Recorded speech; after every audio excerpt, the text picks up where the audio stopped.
Marcos capítulo 8, eu vou ler do verso 1 ao 10, e depois eu vou pular lá para o verso 17, aleluia. Quem está comigo diz aleluia.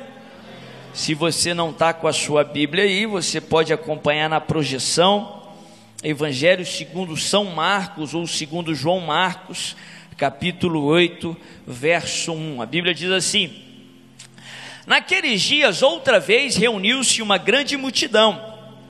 Visto que não tinham nada para comer, Jesus chamou os seus discípulos e disse-lhes: tenho compaixão dessa multidão, já faz 3 dias que eles estão comigo e nada têm para comer.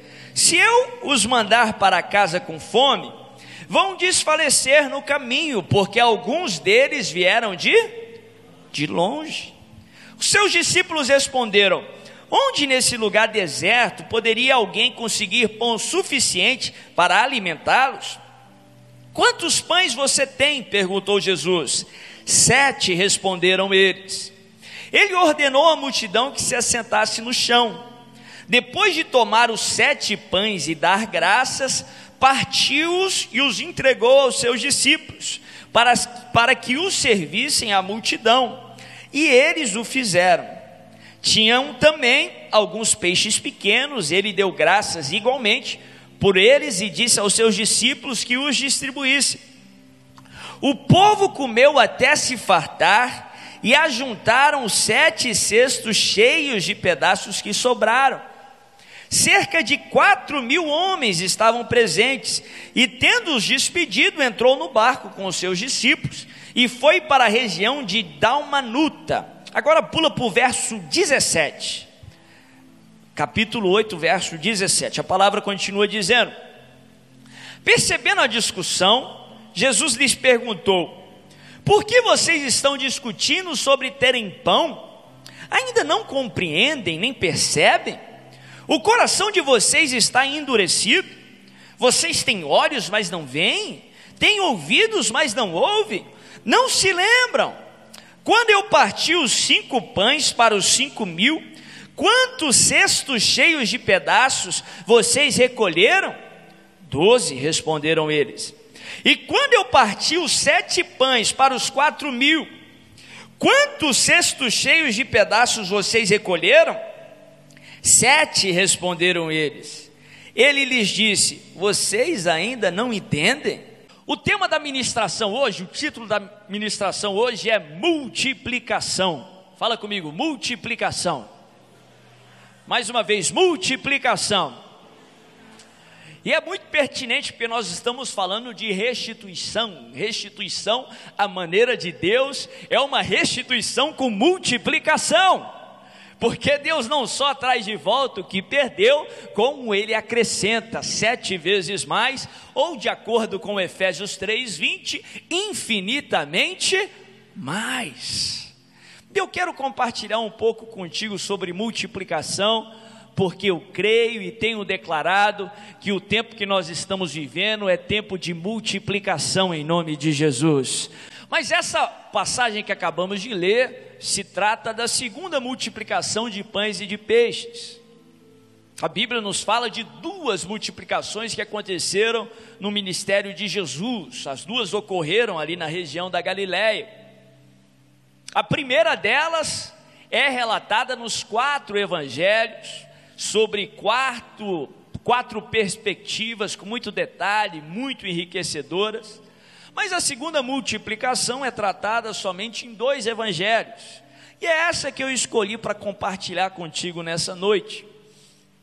Interessante que nos 2 evangelhos que relatam essa segunda multiplicação, a ordem dos fatos que decorrem depois dessa multiplicação são praticamente as mesmas. Depois que Jesus multiplica, faz aquele milagre, ele é perguntado, ele é incitado a apresentar um sinal dos céus, e Jesus dá um ensinamento para aqueles religiosos que estavam o confrontando, e depois ele pega o barco com seus discípulos, e eles têm essa experiência que nós acabamos de ler, na qual eles não levam pão, não levam alimento para a viagem, e de repente Jesus pergunta por pão, e eles começam a discutir uns com os outros, porque tinham esquecido pão, e Jesus dá um ensinamento, diz assim: acautelai-vos, tenham cuidado com o fermento de Herodes, com o fermento dos fariseus. E eles entendem a lição de Jesus de uma maneira completamente errada, e Jesus esclarece um pouco com alguns questionamentos. E por fim os discípulos entendem pela fé aquilo que Jesus estava querendo ensinar, e eu creio que até o final da ministração você também vai entender em nome de Jesus. Mas essa mensagem de multiplicação, ou da multiplicação, muito nos tem a ensinar. É rica em princípios, em verdades, sobre a vida cristã, sobre o agir de Deus, sobre como experimentar a multiplicação, o milagre, o sobrenatural de Deus em nossas vidas, e como viver o propósito dele aqui na terra, em nome de Jesus. Primeira lição que eu gostaria de compartilhar nesse texto: Deus sabe de onde você veio. Deus sabe de onde você veio. A Bíblia fala que Jesus, nesse relato do Evangelho de Marcos, ele próprio incita a conversa. Ele diz que precisamos dar algo de comer a essas pessoas, essa grande multidão, porque eles já estão conosco já há 3 dias, e alguns vieram de muito longe. Deus sabe a distância que você percorreu. Deus sabe o que você passou para chegar até aqui. Deus não é insensível à tua dor, Ele não é insensível ao teu esforço. Ele sabe o que você passou. Ele te ama tanto que Ele se importa com o caminho que você percorreu, com as dificuldades que você enfrentou. A palavra de Deus nos ensina que Deus, Ele tem sentimentos. Ele se entristece quando algo te causa mal. Ele se alegra quando você se alegra. Ali no livro de Gênesis, no diálogo que ele teve com Caim, repreendendo Caim, ele fala algo, ele pergunta para Caim: por que o seu semblante mudou? Em outras palavras, Deus te ama tanto que Ele se importa até com o seu semblante. A Bíblia fala que a alegria do coração, ela formoseia o rosto, e o oposto também é verdade. Um coração aflito afeta o teu semblante, afeta o teu exterior. Ele não é insensível ao teu esforço, pelo contrário, a Bíblia fala que os olhos dele estão em todos os lugares. Ele vê quando você chora sozinho aí no teu lugar secreto. Ele vê quando você chora lá dentro do teu coração. Ele te ama tanto que Ele se importa até com o desejo do teu coração. Na verdade, só Ele sabe o que você está passando. Homem nenhum sabe o que você está passando com toda certeza. Mas Ele sim passou por todo tipo de provação, de tribulação que um ser humano poderia passar, e a palavra nos ensina que Ele prevaleceu. Ele sabia que alguns tinham vindo de longe. Distância também fala de erros, fala de pecado. A Bíblia fala que são as transgressões que fazem separação entre o homem e Deus, que causam uma distância entre Deus e o homem. Eles sabiam da onde aquelas pessoas tinham vindo. Ele sabe qual distância você está dele. Ele sabe qual distância você está dele nessa noite. Você chega até ele nessa noite. Como ele sabia qual a distância que aquela multidão estava. E a Bíblia fala que mesmo assim, ele as recebeu. Mesmo assim, ele teve compaixão da multidão. Mesmo assim, Ele os amou. Porque não importa o tamanho da distância, a distância do homem para com Deus não é maior do que o amor que Deus tem para com o homem. A distância que você possa estar com Deus não é maior do que o amor que Deus tem por você. A Bíblia fala que ele sabia que alguns tinham vindo de longe, e mesmo assim ele teve compaixão, mesmo assim ele as amou, as aceitou como estavam.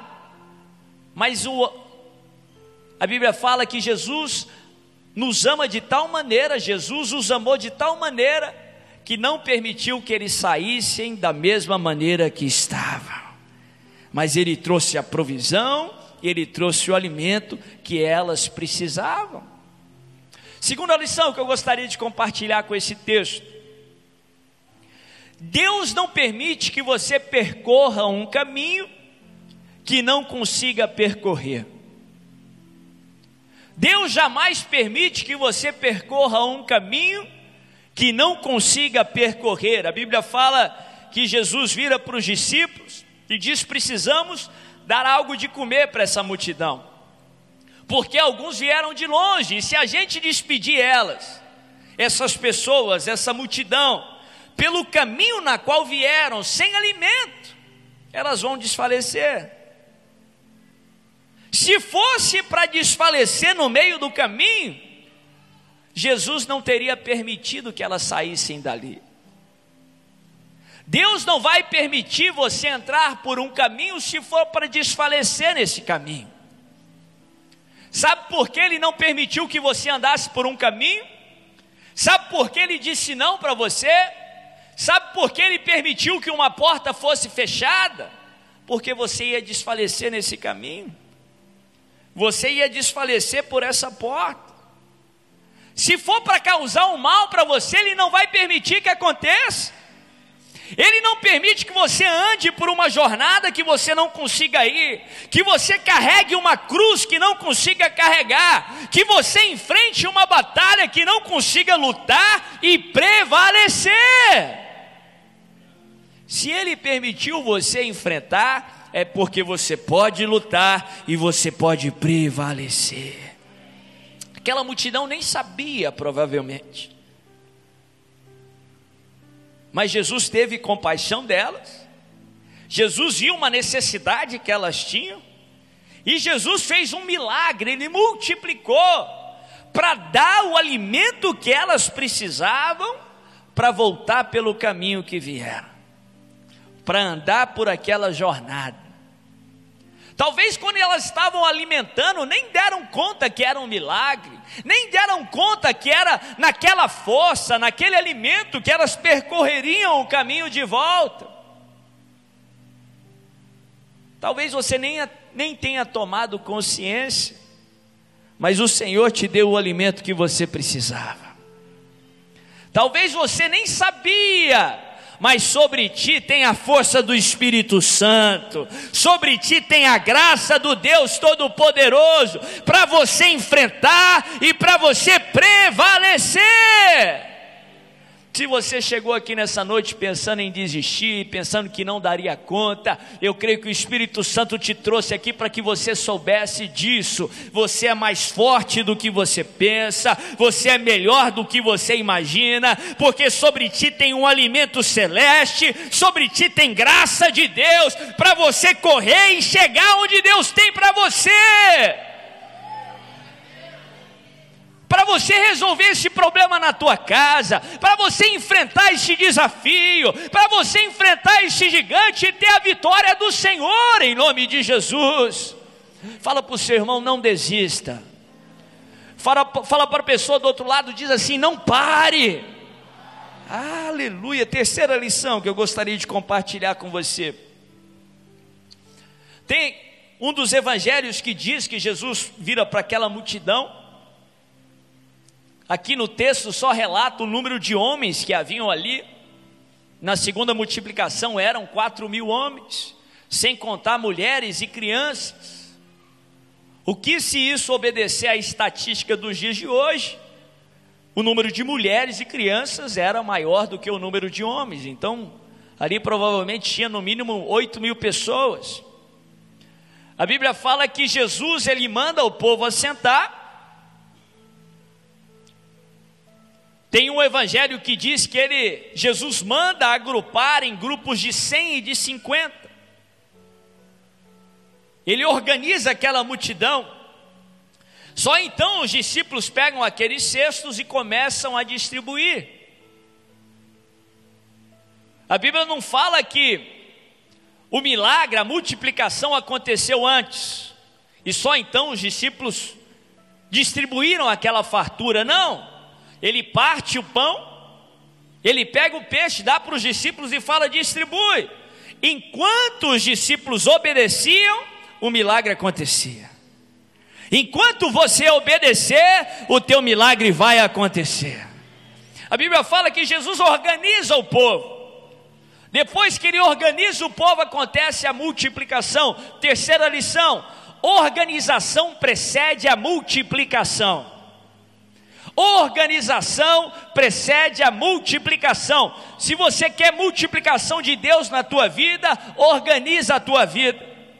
Se você quer multiplicação de Deus sobre a tua casa, organiza a tua casa.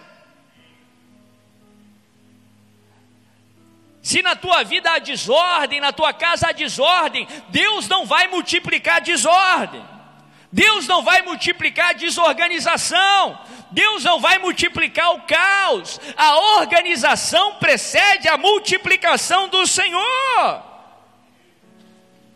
Quarta lição que eu aprendo aqui com esse texto: a resposta de Deus está naquilo que Ele já fez. Eu vou falar de novo, depois eu vou explicar. A resposta de Deus está naquilo que Ele já fez.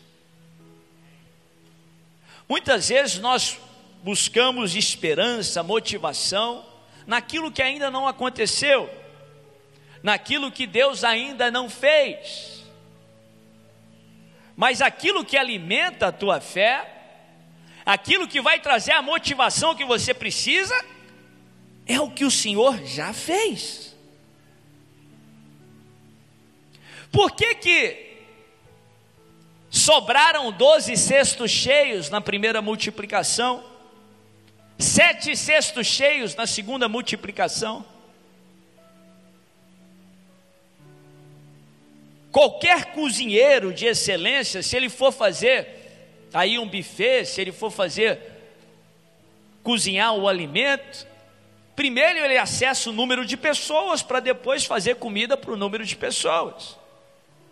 Agora o Deus Todo-Poderoso, aquele que é a fonte de toda a sabedoria, por que Ele deixou sobrar?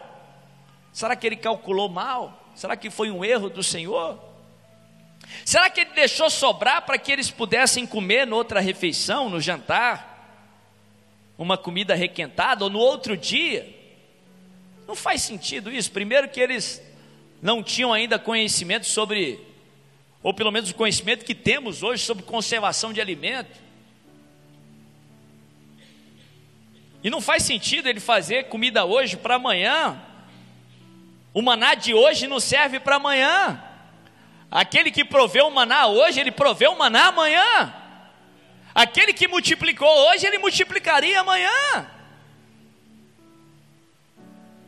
Só faz sentido quando nós continuamos a ler o que acontece depois.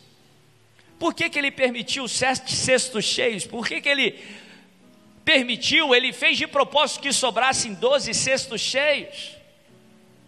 É o mesmo motivo que Ele marcou a coxa de Jacó.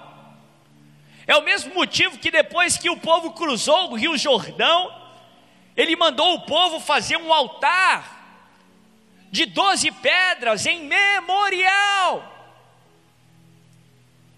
Os 12 cestos cheios, os 7 cestos cheios, as marcas de Cristo, a marca no lombo de Jacó, são lembretes do céu.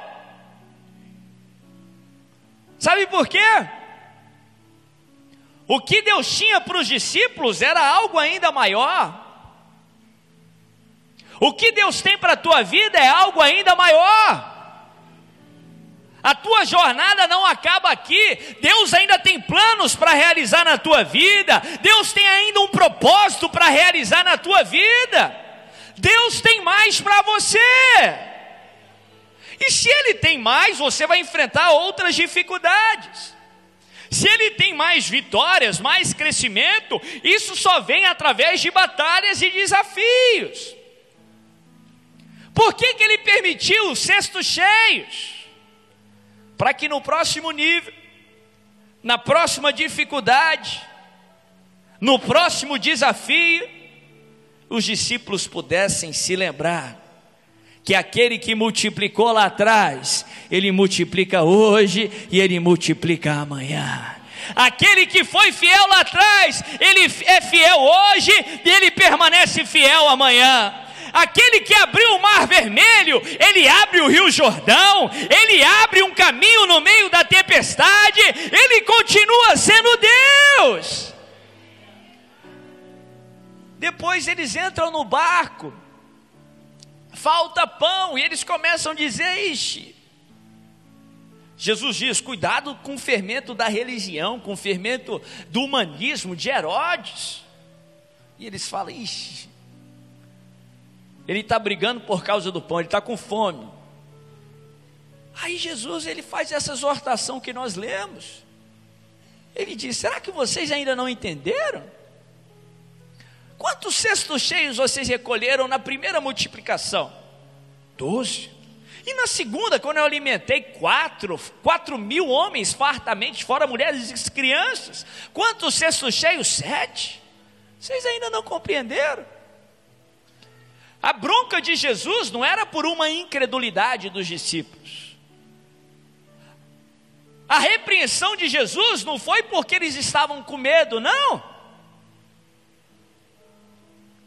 O que Jesus estava exortando eles é porque eles não estavam considerando as obras do Senhor, aquilo que Ele já havia feito.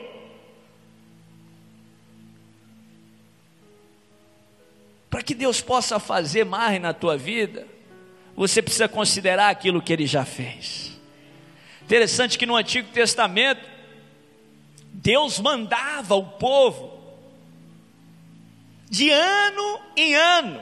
Na época da Páscoa, eles tinham que reunir com as suas famílias, e eles tinham que lembrar daquilo que Deus havia feito, libertando o povo milagrosamente do Egito. O povo tinha que considerar os feitos do Senhor, não para viver de passado, não, para agradecer e para se lembrar que o Deus que libertou lá atrás, Ele liberta hoje e vai continuar libertando amanhã. Para ser grato pelo que Ele fez e para saber que não tem dificuldade para o nosso Deus, não tem inimigo contra Ele, nada é impossível para o seu agir, e se Ele fez lá atrás, Ele vai continuar fazendo em nossas vidas.